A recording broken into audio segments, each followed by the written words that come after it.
Hello friends, my name is Pinky Kumari and I welcome you all on my YouTube channel Genesis Political Science. आज हम बात करेंगे chapter 2 के बारे में जिसका टाइटल है फ्रीडम और यह इस चैप्टर का पार्ट सेकंड है।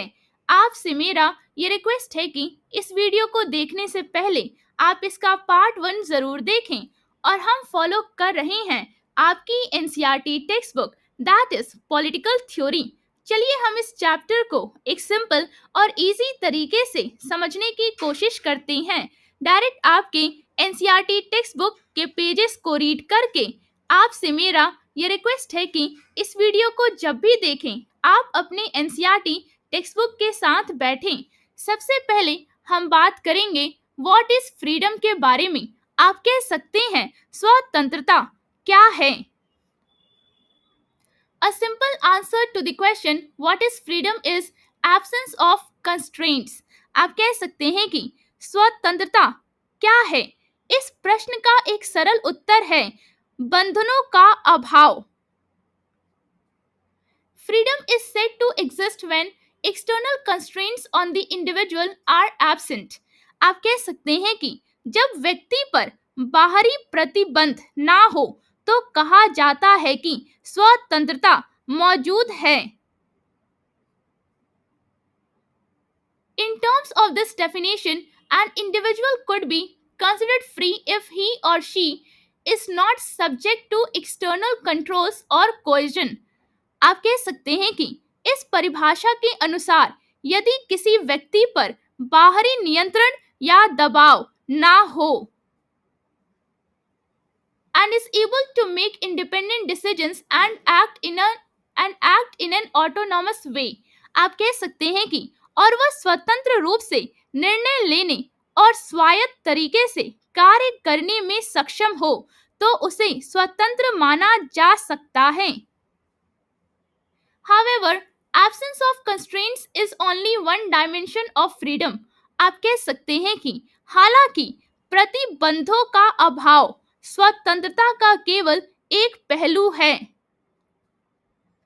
Freedom is also about expanding the ability of people to freely express themselves and develop their potential। आप कह सकते हैं कि स्वतंत्रता का अर्थ यह भी है कि लोगों की योग्यता को बढ़ाया जाए ताकि वे स्वयं को स्वतंत्र रूप से व्यक्त कर सकें और अपनी क्षमता को विकसित कर सकें। Freedom in this sense is the condition in which people can develop their creativity and capabilities।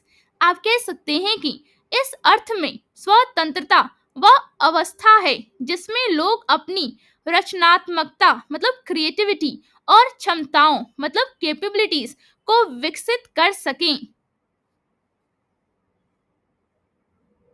Both these aspects of freedom, the absence of external constraints as well as the existence of conditions in which people can develop their talents are important। आप कह सकते हैं कि स्वतंत्रता के दोनों पहलू बाहरी प्रतिबंधों का अभाव और ऐसे अवसरों की उपलब्धता जिनमें लोग अपनी प्रतिभा को विकसित कर सकें दोनों महत्वपूर्ण हैं। A free society would be one which enables all its members to develop their potential with the minimum of social constraints।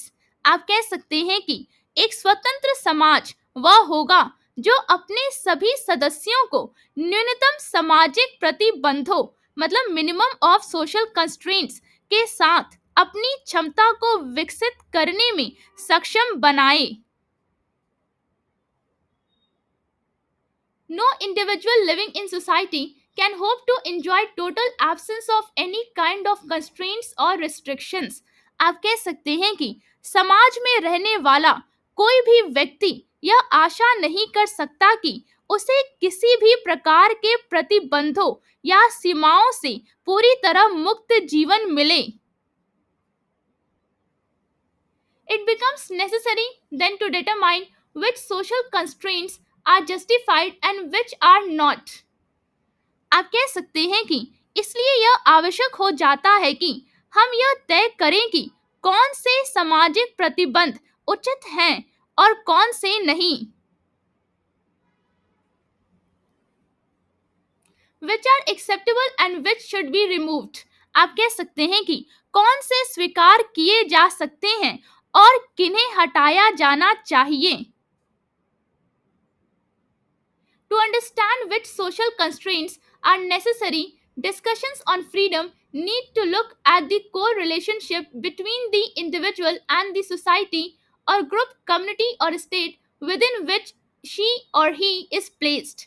आप कह सकते हैं कि यह समझने के लिए कि कौन से सामाजिक प्रतिबंध आवश्यक हैं स्वतंत्रता पर चर्चाओं को व्यक्ति और समाज या समूह मतलब और ग्रुप, समुदाय मतलब कम्युनिटी या राज्य मतलब और स्टेट के बीच मूल संबंध को देखना पड़ता है जिसमें वह स्थित है।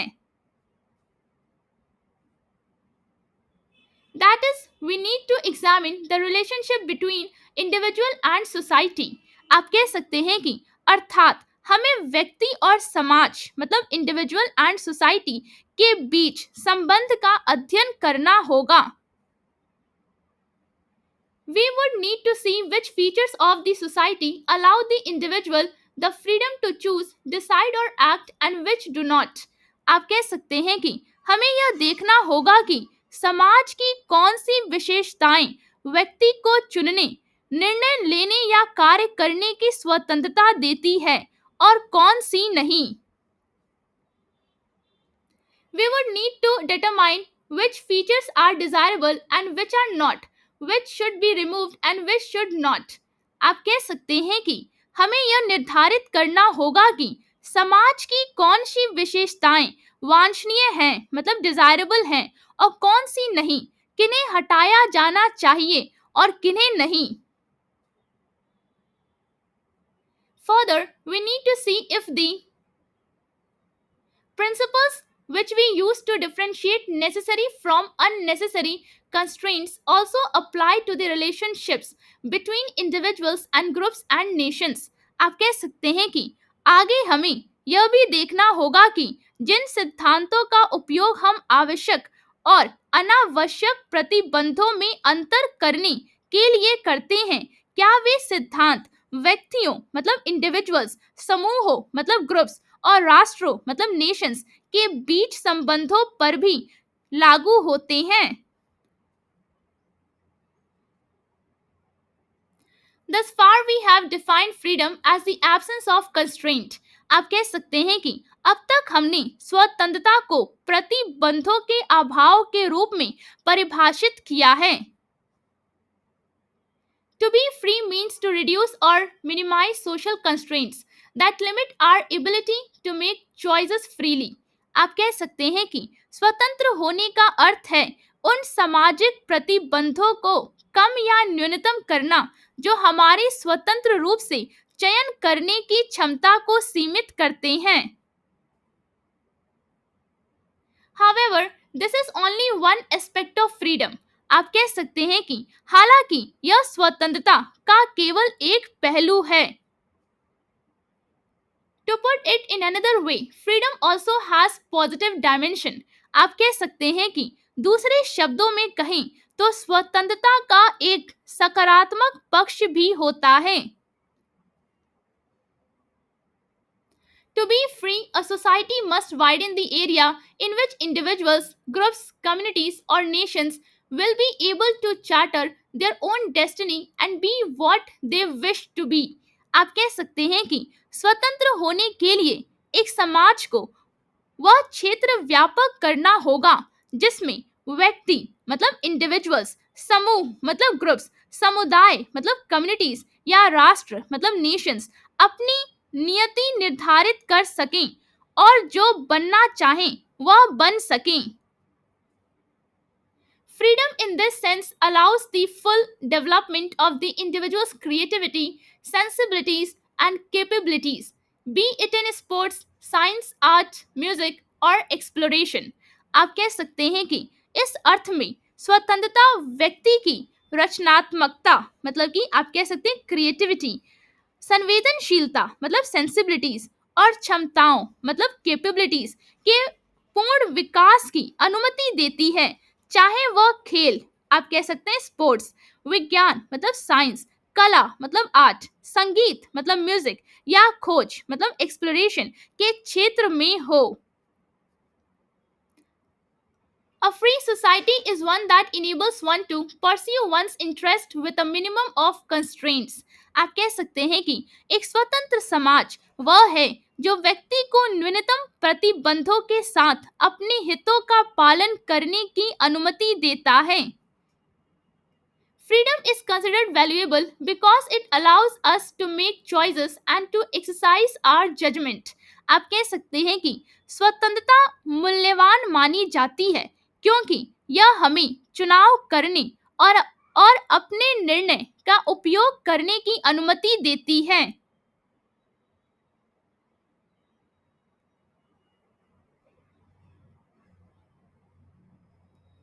It permits the exercise of the individual's powers of reason and judgment. आप कह सकते हैं कि यह व्यक्ति की यह व्यक्ति की तर्क शक्ति और निर्णय क्षमता के उपयोग की अनुमति देती है। अब हम बात करेंगे इस पेज पे दिए गए बॉक्स के बारे में। चलिए इस बॉक्स में क्या इंफॉर्मेशन है उसे समझने की कोशिश करते हैं। Swaraj, a concept analogous to freedom in Indian political thought is Swaraj.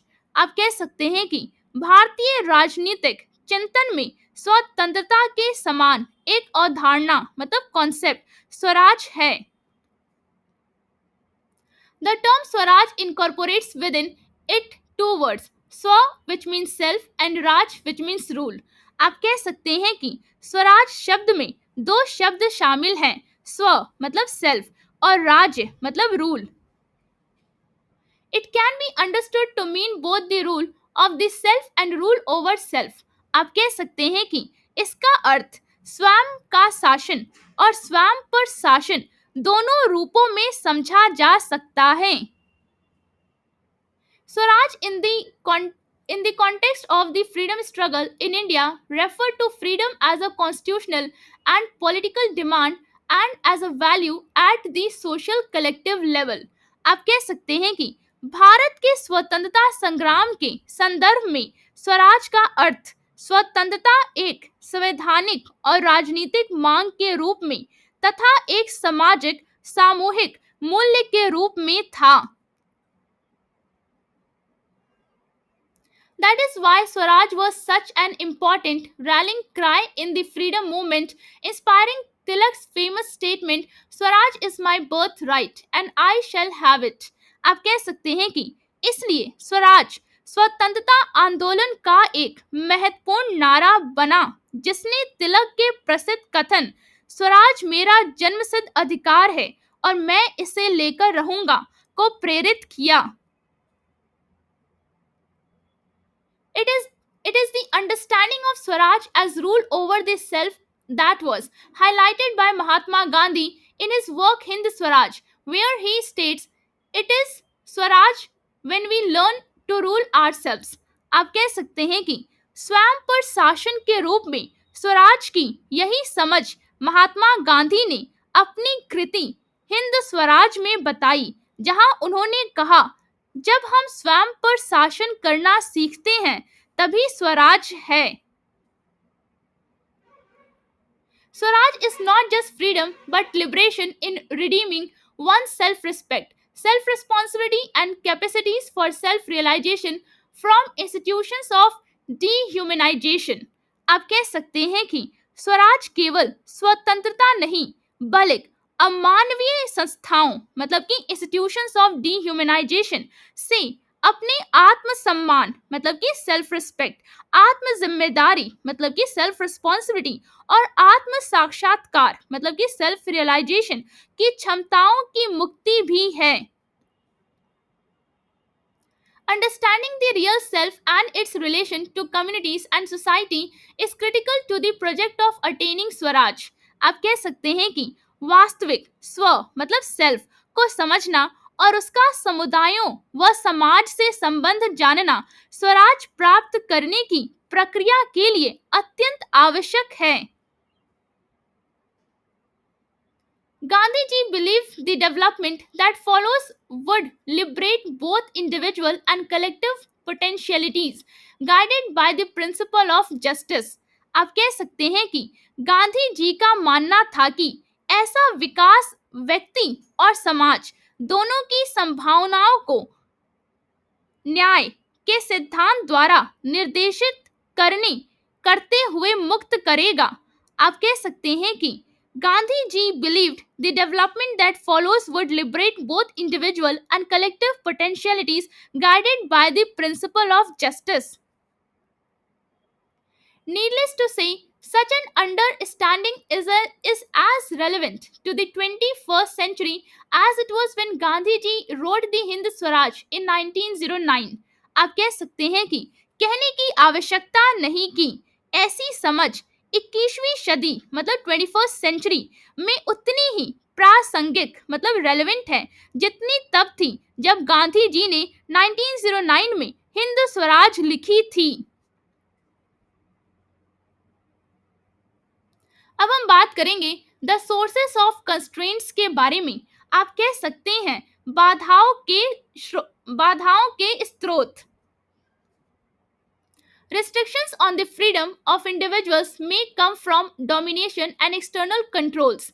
आप कह सकते हैं कि व्यक्तियों की स्वतंत्रता पर प्रतिबद्ध प्रभुत्व प्रभुत्व और बाहरी नियंत्रणों से आ सकते हैं. Such restrictions may be imposed by force or they may be imposed by a government through laws. आप कह सकते हैं कि ऐसे प्रतिबंध बल प्रयोग द्वारा लगाए जा सकते हैं या सरकार द्वारा कानूनों के माध्यम से लगाए जा सकते हैं. Which embody the power of the rulers over the people and which may have the backing of force. आप कह सकते हैं कि जो शासकों की जनता पर शक्ति को दर्शाते हैं और जिनके पीछे बल मतलब शक्ति का समर्थन हो सकता है. This was the form of constraint represented by colonial rulers over their subjects or by the system of apartheid in South Africa. आप कह सकते हैं कि ऐसे ही प्रतिबंध उपनिवेशवादी शासकों मतलब कॉलोनियल रूलर्स द्वारा अपने प्रजाजनों पर लगाए गए थे या दक्षिण अफ्रीका मतलब साउथ अफ्रीका में रंग भेद मतलब अपार्थीड के रूप में देखे गए थे. Some form of government may be inevitable, but if the government is a democratic one, आप कह सकते हैं कि सरकार का कोई ना कोई रूप अनिवार्य हो सकता है लेकिन यदि सरकार लोकतांत्रिक हो.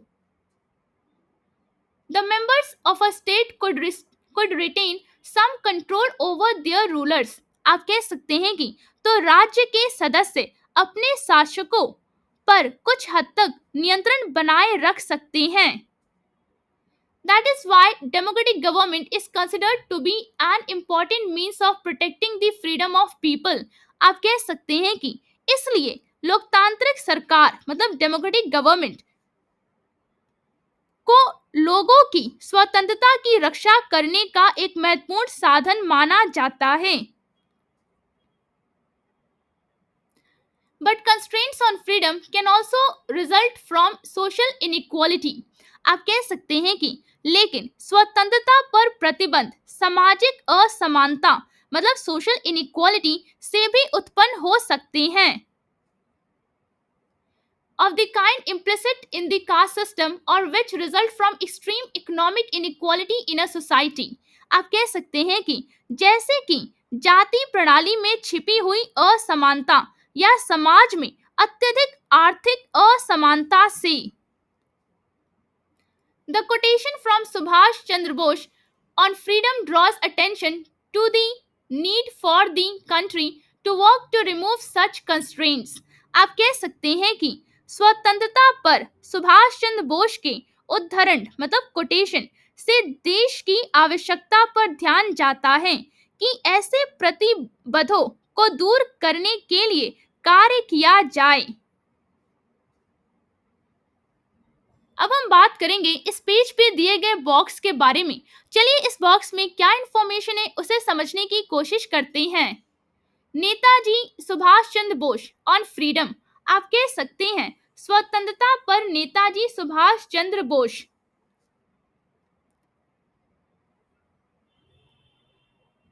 If we are to bring about a revolution of ideas, आप कह सकते हैं कि यदि हमें विचारों की क्रांति लानी है, we have first to hold up before us an ideal which will galvanize our whole life। आप कह सकते हैं कि तो हमें सबसे पहले अपने सामने एक ऐसे आदर्श को रखना होगा जो हमारे पूरे जीवन को प्रेरित कर सके। That ideal is freedom. आप कह सकते हैं कि वह आदर्श है स्वतंत्रता। But freedom is a word which has varied connotations. आप कह सकते हैं कि लेकिन स्वतंत्रता मतलब फ्रीडम ऐसा शब्द है जिसके अनेक अर्थ होते हैं। And even in our country the conception of freedom has undergone a process of evolution. आप कह सकते हैं कि और हमारे देश में भी स्वतंत्रता की अवधारणा लगातार विकसित होती रही है। By freedom, I mean all round freedom. That is, freedom from the individual as well as for society। आप कह सकते हैं कि मेरे अनुसार स्वतंत्रता का अर्थ है सर्वांगीण स्वतंत्रता, अर्थात व्यक्ति की भी स्वतंत्रता और समाज की भी। Freedom for the rich as well as for the poor. आप कह सकते हैं कि अमीरों के लिए भी स्वतंत्रता और गरीबों के लिए भी। Freedom for men as well as for women. आप कह सकते हैं कि पुरुषों के लिए भी स्वतंत्रता और महिलाओं के लिए भी। Freedom for all individuals and for all classes. आप कह सकते हैं कि सभी व्यक्तियों के लिए और सभी वर्गों के लिए स्वतंत्रता। This freedom implies not only emancipation from political bondage। आप कह सकते हैं कि यह स्वतंत्रता केवल राजनीतिक बंधनों से मुक्ति ही नहीं है, but also equal distribution of wealth, abolition of caste barriers. आप कह सकते हैं कि बल्कि संपत्ति का समान वितरण, जातिगत बाधाओं का उन्मूलन मतलब abolition,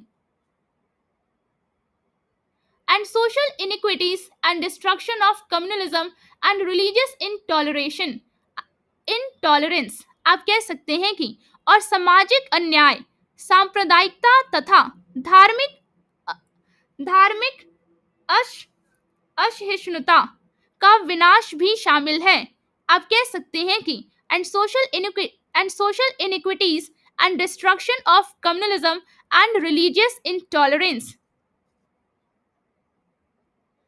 This is an ideal which may appear utopian to hard-headed men and women। आप कह सकते हैं कि यह आदर्श व्यवहारिक पुरुषों और महिलाओं को शायद काल्पनिक लग सकता है। But this ideal alone can appease the hunger in the soul। आप कह सकते हैं कि लेकिन यही आदर्श आत्मा की भूख को शांत कर सकता है। आप कह सकते हैं कि but this ideal alone can appease the hunger in the soul। Presidential address to the students conference held at Lahore on 19 October 1929। आप कह सकते हैं कि 19 अक्टूबर 1929 को लाहौर में आयोजित छात्र सम्मेलन के अध्यक्षीय संबोधन से। उम्मीद करती हूँ जो पेजेस आज हमने डिस्कस किया वो आपको एक सिंपल और इजी तरीके से समझ में आया होगा। अगर वीडियो अच्छा लगा हो तो लाइक और सब्सक्राइब करना ना भूलिए, शेयर जरूर करें और अपने दोस्तों को भी इस चैनल के बारे में बताइए। कमेंट्स में अपनी राय जरूर दें, बेल आइकन पे क्लिक करें ताकि अगला वीडियो मिस ना हो। Before ending, I just want to thank you for watching this video and giving your time.